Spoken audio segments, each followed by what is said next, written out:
حضور اکرم صلی اللہ علیہ وآلہ وسلم کا ارشاد ہے،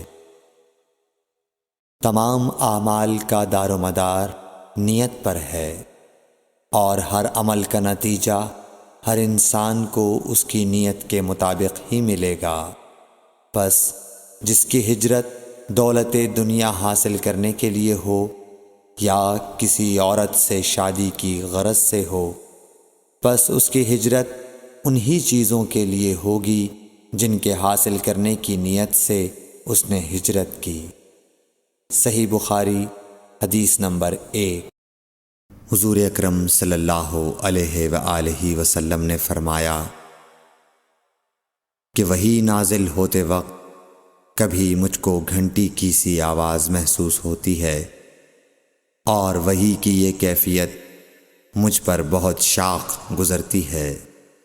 جب یہ کیفیت ختم ہوتی ہے تو میرے دل و دماغ پر اس فرشتے کے ذریعے نازل شدہ وحی محفوظ ہو جاتی ہے، اور کسی وقت ایسا ہوتا ہے کہ فرشتہ بشکل انسان میرے پاس آتا ہے اور مجھ سے کلام کرتا ہے، پس میں اس کا کہا ہوا یاد رکھ لیتا ہوں۔ صحیح بخاری حدیث نمبر 2۔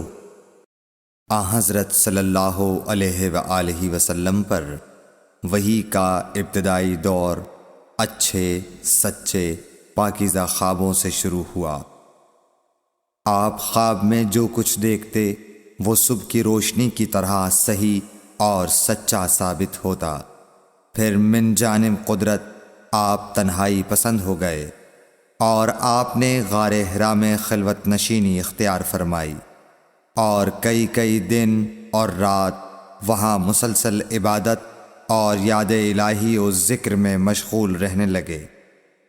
جب تک گھر آنے کو دل نہ چاہتا توشہ ہمراہ لیے ہوئے وہاں رہتے۔ توشہ ختم ہونے پر ہی اہلیہ محترمہ حضرت خدیجہ رضی اللہ تعالی عنہا کے پاس تشریف لاتے، اور کچھ توشہ ہمراہ لے کر پھر وہاں جا کر خلوت گزین ہو جاتے۔ یہی طریقہ جاری رہا یہاں تک کہ آپ پر حق منکشف ہو گیا، اور آپ غار حرا ہی میں قیام پذیر تھے کہ اچانک حضرت جبرائیل علیہ السلام آپ کے پاس حاضر ہوئے اور کہنے لگے کہ اے محمد پڑھو۔ آپ فرماتے ہیں کہ میں نے کہا کہ میں پڑھنا نہیں جانتا۔ آپ صلی اللہ علیہ وسلم فرماتے ہیں کہ فرشتے نے مجھے پکڑ کر اتنے زور سے بھینچا کہ میری طاقت جواب دے گئی، پھر مجھے چھوڑ کر کہا پڑھو۔ میں نے پھر وہی جواب دیا کہ میں پڑھا ہوا نہیں ہوں۔ اس فرشتے نے مجھ کو نہایت ہی زور سے بھینچا کہ مجھ کو سخت تکلیف محسوس ہوئی، پھر اس نے کہا کہ پڑھ۔ میں نے کہا میں پڑھا ہوا نہیں ہوں۔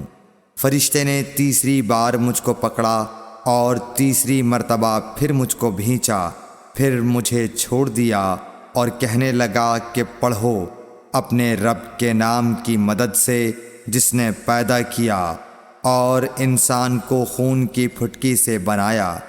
پڑھو اور آپ کا رب بہت ہی مہربانیاں کرنے والا ہے۔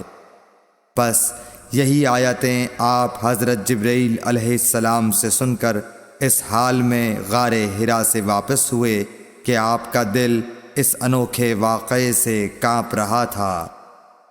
آپ حضرت خدیجہ کے ہاں تشریف لائے اور فرمایا کہ مجھے کمبل اوڑھا دو، مجھے کمبل اوڑھا دو۔ لوگوں نے آپ کو کمبل اوڑھا دیا۔ جب آپ کا ڈر جاتا رہا تو آپ نے اپنی زوجہ محترمہ حضرت خدیجہ رضی اللہ تعالی عنہا کو تفصیل کے ساتھ یہ واقعہ سنایا، اور فرمانے لگے کہ مجھ کو اب اپنی جان کا خوف ہو گیا ہے۔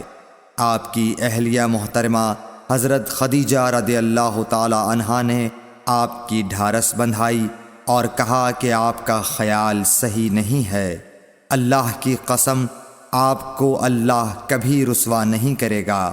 آپ تو اخلاق فاضلہ کے مالک ہیں، آپ تو کنبہ پرور ہیں، بے کسوں کا بوجھ اپنے سر پر رکھتے ہیں، مفلسوں کے لیے آپ کماتے ہیں، مہمان نوازی میں آپ بے مثال ہیں، اور مشکل وقت میں آپ امر حق کا ساتھ دیتے ہیں۔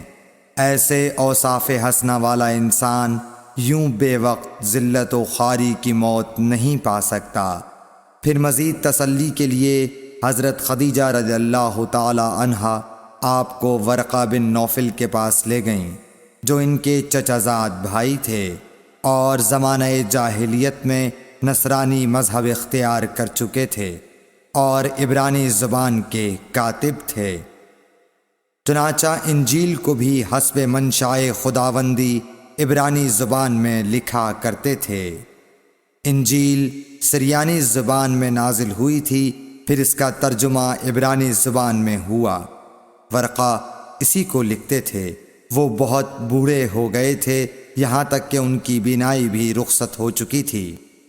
حضرت خدیجہ رضی اللہ تعالی عنہا نے ان کے سامنے آپ کے حالات بیان کیے اور کہا کہ اے چچا زاد بھائی، اپنے بھتیجے محمد صلی اللہ علیہ وسلم کی زبانی ذرا ان کی کیفیت سن لیجئے۔ وہ بولے کہ بھتیجے، آپ نے جو کچھ دیکھا ہے اس کی تفصیل سناؤ۔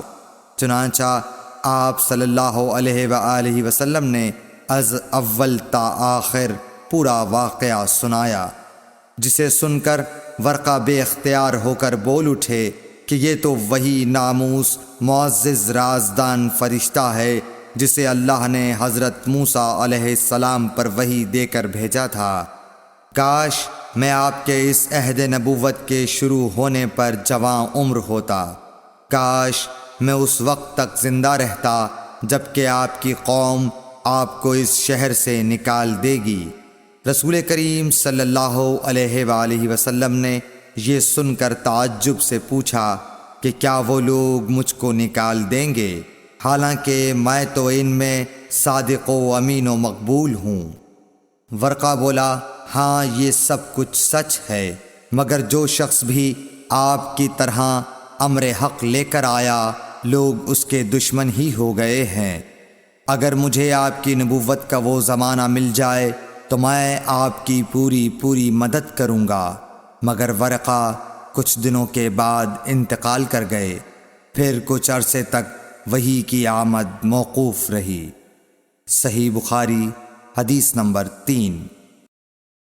حضور اکرم صلی اللہ علیہ وآلہ وسلم نے وحی کے رک جانے کے زمانے کے حالات بیان فرماتے ہوئے کہا کہ ایک روز میں چلا جا رہا تھا کہ اچانک میں نے آسمان کی طرف ایک آواز سنی اور میں نے اپنا سر آسمان کی طرف اٹھایا۔ کیا دیکھتا ہوں کہ وہی فرشتہ جو میرے پاس غار حرا میں آیا تھا وہ آسمان و زمین کے بیچ میں ایک کرسی پر بیٹھا ہوا ہے۔ میں اس سے ڈر گیا اور گھر آنے پر میں نے پھر کمبل اوڑھنے کی خواہش ظاہر کی۔ اس وقت اللہ پاک کی طرف سے یہ آیات نازل ہوئیں، اے لحاف اوڑھ کر لیٹنے والے، اٹھ کھڑا ہو اور لوگوں کو عذاب الہی سے ڈرا، اور اپنے رب کی بڑائی بیان کر، اور اپنے کپڑوں کو پاک صاف رکھ اور گندگی سے دور رہ۔ اس کے بعد وہی تیزی کے ساتھ پے در پے آنے لگی۔ صحیح بخاری حدیث نمبر 4۔ رسول اللہ صلی اللہ علیہ وآلہ وسلم نزول قرآن کے وقت بہت سختی محسوس فرمایا کرتے تھے، اور اس کی علامتوں میں سے ایک یہ تھی کہ یاد کرنے کے لیے آپ اپنے ہونٹوں کو ہلاتے تھے۔ ابن عباس رضی اللہ تعالی عنہ نے کہا، میں اپنے ہونٹوں کو ہلاتا ہوں جس طرح آپ ہلاتے تھے۔ سعید کہتے ہیں، میں بھی اپنے ہونٹ ہلاتا ہوں جس طرح ابن عباس رضی اللہ تعالی عنہ کو میں نے ہلاتے دیکھا۔ پھر انہوں نے اپنے ہونٹ ہلائے۔ ابن عباس رضی اللہ تعالی عنہ نے کہا، پھر یہ آیت اتری کہ اے محمد، قرآن کو جلد جلد یاد کرنے کے لیے اپنی زبان نہ ہلاؤ، اس کا جمع کر دینا اور پڑھا دینا ہمارا ذمہ ہے۔ حضرت ابن عباس رضی اللہ تعالی عنہ کہتے ہیں، یعنی قرآن آپ صلی اللہ علیہ وآلہ وسلم کے دل میں جما دینا اور پڑھا دینا ہمارے ذمے ہے۔ پھر جب ہم پڑھ چکے تو اس پڑھے ہوئے کی اتباع کرو۔ ابن عباس رضی اللہ تعالی عنہ فرماتے ہیں، اس کا مطلب یہ ہے آپ اس کو خاموشی کے ساتھ سنتے رہو، اس کے بعد مطلب سمجھا دینا ہمارے ذمے ہے۔ پھر یقیناً یہ ہماری ذمہ داری ہے کہ آپ اس کو پڑھو، یعنی اس کو محفوظ کر سکو۔ چنانچہ اس کے بعد جب آپ کے پاس حضرت جبرائیل علیہ السلام وحی لے کر آتے تو آپ توجہ سے سنتے، جب وہ چلے جاتے تو رسول اللہ صلی اللہ علیہ وسلم اس وحی کو اس طرح پڑھتے جس طرح حضرت جبرائیل علیہ السلام نے اسے پڑھا تھا۔ صحیح بخاری حدیث نمبر 5۔ رسول اللہ صلی اللہ علیہ وآلہ وسلم سب لوگوں سے زیادہ جواد سخی تھے، اور رمضان میں دوسرے اوقات کے مقابلے میں جب جبرائیل علیہ السلام آپ صلی اللہ علیہ وآلہ وسلم سے ملتے بہت ہی زیادہ جود و کرم فرماتے۔ جبرائیل علیہ السلام رمضان کی ہر رات میں آپ صلی اللہ علیہ وآلہ وسلم سے ملاقات کرتے اور آپ کے ساتھ قرآن کا دورہ کرتے۔ غرض حضرت صلی اللہ علیہ وآلہ وسلم لوگوں کو بھلائی پہنچانے میں بارش لانے والی ہوا سے بھی زیادہ جود و کرم فرمایا کرتے تھے۔ صحیح بخاری حدیث نمبر 6۔ ہرقل شاہ روم نے قریش کے قافلے میں ایک آدمی بلانے کو بھیجا، اور اس وقت یہ لوگ تجارت کے لیے ملک شام گئے ہوئے تھے، اور یہ وہ زمانہ تھا جب رسول اللہ صلی اللہ علیہ وسلم نے قریش اور ابو سفیان سے ایک وقتی عہد کیا ہوا تھا۔ جب ابو سفیان اور دوسرے لوگ ہرقل کے پاس ایلیا پہنچے جہاں ہرقل نے دربار طلب کیا تھا، اس کے گرد روم کے بڑے بڑے لوگ، علماء، وزراء و امراء بیٹھے ہوئے تھے۔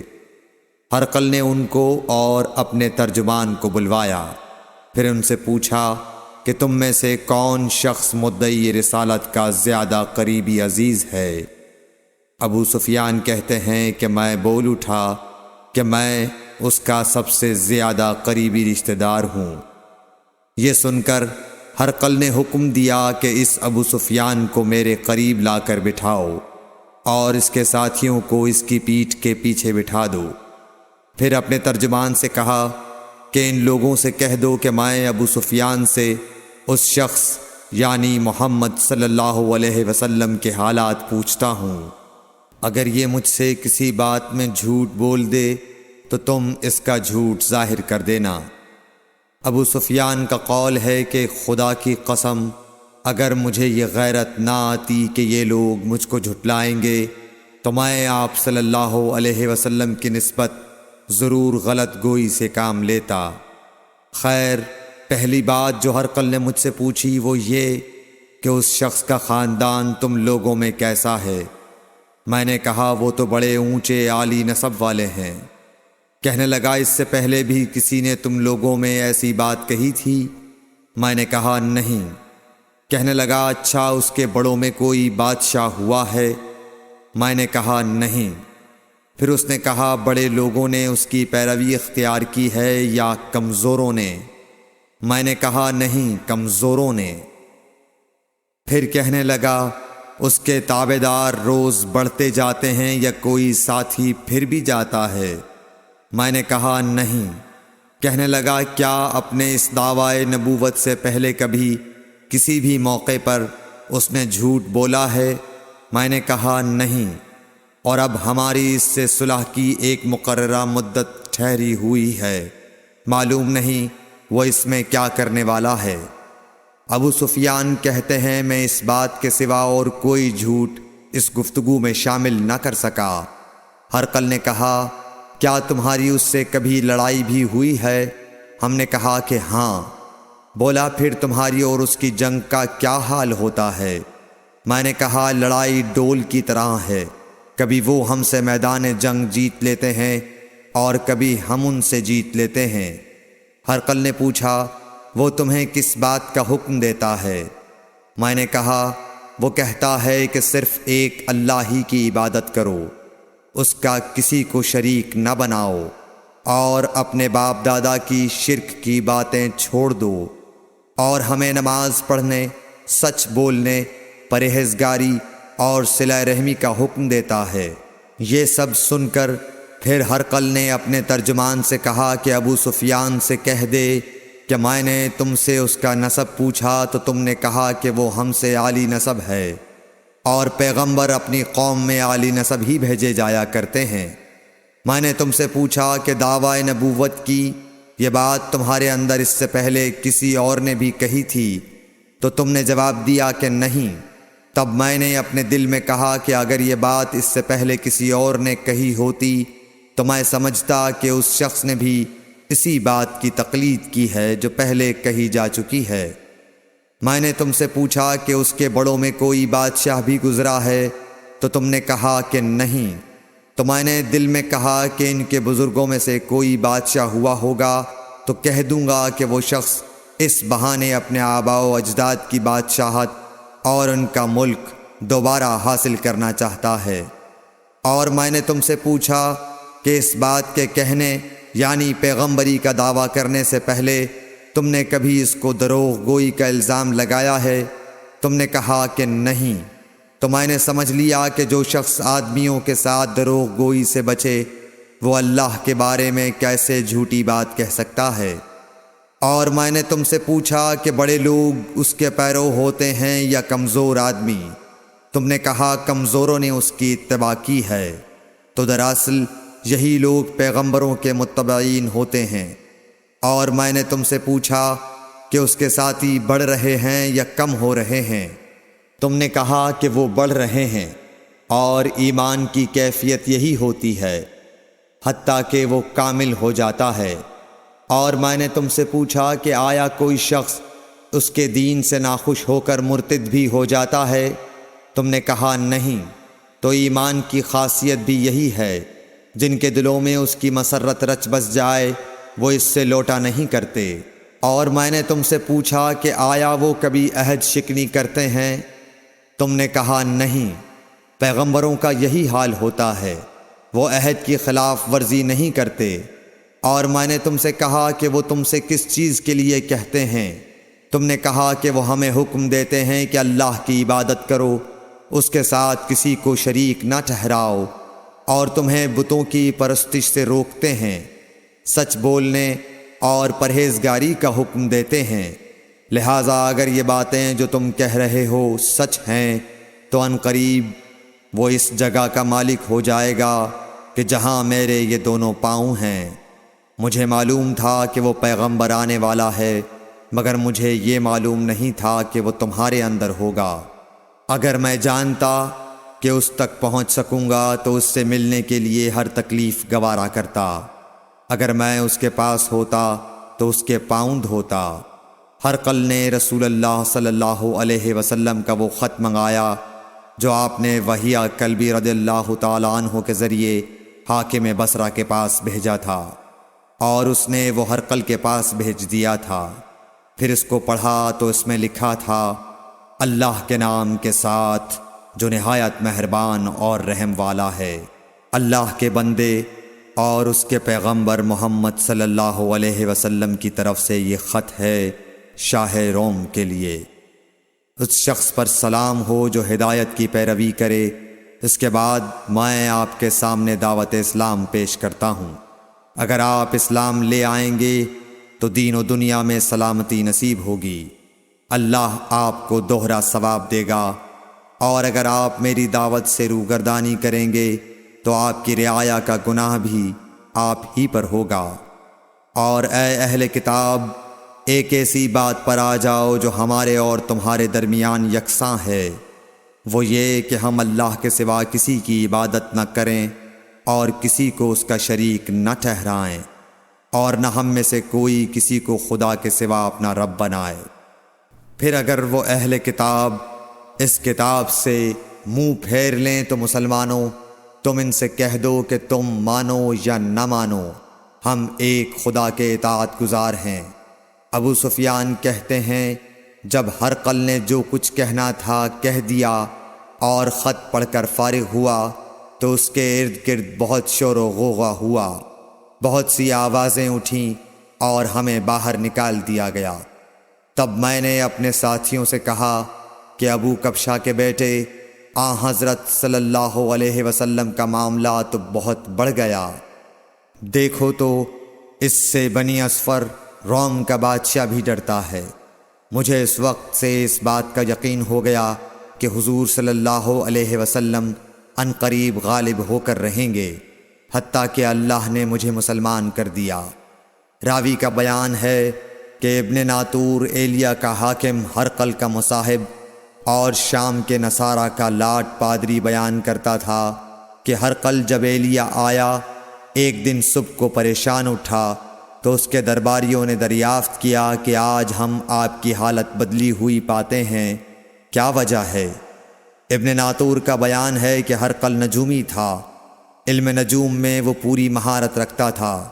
اس نے اپنے ہم نشینوں کو بتایا کہ میں نے آج رات ستاروں پر نظر ڈالی تو دیکھا کہ ختنہ کرنے والوں کا بادشاہ ہمارے ملک پر غالب آ گیا ہے۔ بھلا اس زمانے میں کون لوگ ختنہ کرتے ہیں؟ انہوں نے کہا کہ یہود کے سوا کوئی ختنہ نہیں کرتا، سو ان کی وجہ سے پریشان نہ ہوں۔ سلطنت کے تمام شہروں میں یہ حکم لکھ بھیجیے کہ وہاں جتنے یہودی ہوں سب قتل کر دیے جائیں۔ وہ لوگ انہی باتوں میں مشغول تھے کہ ہرقل کے پاس ایک آدمی لایا گیا جسے شاہ غسان نے بھیجا تھا۔ اس نے رسول اللہ صلی اللہ علیہ وسلم کے حالات بیان کیے۔ جب ہرقل نے سارے حالات سن لیے تو کہا کہ جا کر دیکھو وہ ختنہ کیے ہوئے ہے یا نہیں۔ انہوں نے اسے دیکھا تو بتلایا کہ وہ ختنہ کیا ہوا ہے۔ ہرقل نے جب اس شخص سے عرب کے بارے میں پوچھا تو اس نے بتلایا کہ وہ ختنہ کرتے ہیں۔ تب ہرقل نے کہا کہ یہی محمد صلی اللہ علیہ وسلم اس امت کے بادشاہ ہیں جو پیدا ہو چکے ہیں۔ پھر اس نے اپنے ایک دوست کو رومیہ خط لکھا اور وہ بھی علم نجوم میں ہرقل کی طرح ماہر تھا۔ پھر وہاں سے ہرقل حمص چلا گیا۔ ابھی حمص سے نکلا نہیں تھا کہ اس کے دوست کا خط اس کے جواب میں آ گیا۔ اس کی رائے بھی حضور صلی اللہ علیہ وسلم کے ظہور کے بارے میں ہرقل کے موافق تھی کہ محمد صلی اللہ علیہ وسلم واقعی پیغمبر ہیں۔ اس کے بعد ہرقل نے روم کے بڑے آدمیوں کو اپنے حمص کے محل میں طلب کیا اور اس کے حکم سے محل کے دروازے بند کر لیے گئے۔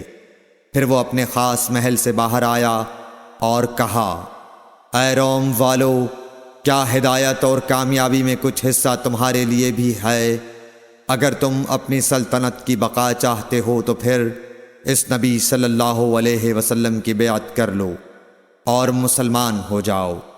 یہ سننا تھا کہ پھر لوگ وحشی گدھوں کی طرح دروازوں کی طرف دوڑے، مگر انہیں بند پایا۔ آخر جب ہرقل نے اس بات سے ان کی یہ نفرت دیکھی اور ان کے ایمان لانے سے مایوس ہو گیا تو کہنے لگا کہ ان لوگوں کو میرے پاس لاؤ۔